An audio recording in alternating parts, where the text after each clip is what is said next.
Question number 6 है, 2 coins are tossed once, probability निकालो, 2 head हैं और एग्जैक्टली 1 हेड हो।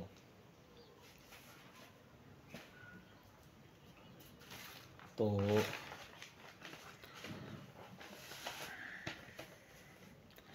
अगर 2 दफ़ा कॉइन टॉस किया जाए तो उसका जो सैंपल बनता है हमारे पास वो होता है head head, tail head, head tail और टेल टेल।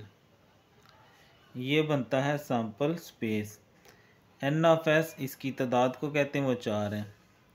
ये कैसे बनाया जाता है? ऐसे बना सकते हैं, एक टेल ले लें, एक हेड ले लें, इसके आगे एक और टेल हेड लगा लें, जिसके आगे एक और टेल हेड लगा लें। ये 2 टाइम्स होता है, 3 टाइम्स हो तो एक दफ़ा और लगा सकते हैं आगे। तो ऐसे ये tail tail, tail head, head tail, head head, ये सारा सैंपल बनता है। तो लेट जो फर्स्ट इवेंट है उसको हम ए कह लेते हैं।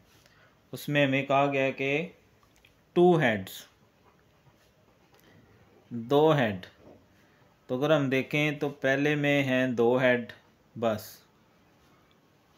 तो ये एन ऑफ ए जो है वो कितना आ जाएगा? 1 आ जाएगा, क्योंकि एक ही है।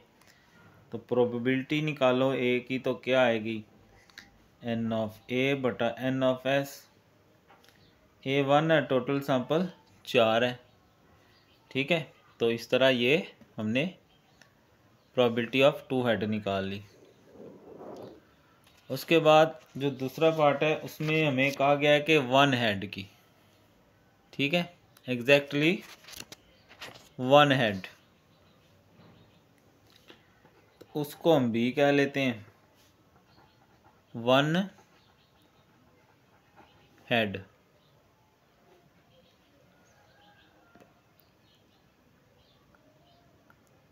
तो 1 हेड अगर हम देखें,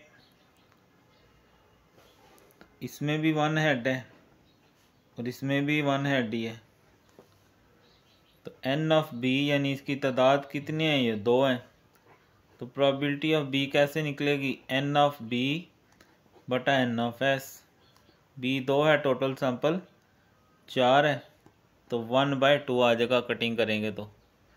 ठीक है, तो 2 फेयर कॉइन्स आर टॉस हमें कहा गया था, उसकी प्रोबेबिलिटी निकालनी थी। पहले में 2 हेड की, वो 2 एक ही था, और फिर 1 हेड की, तो वो टेल हेड, हेड टेल में 2 दफ़ा आया हुआ है।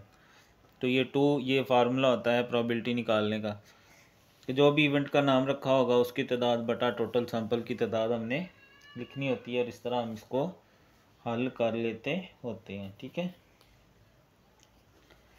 तो ये था क्वेश्चन नंबर 6।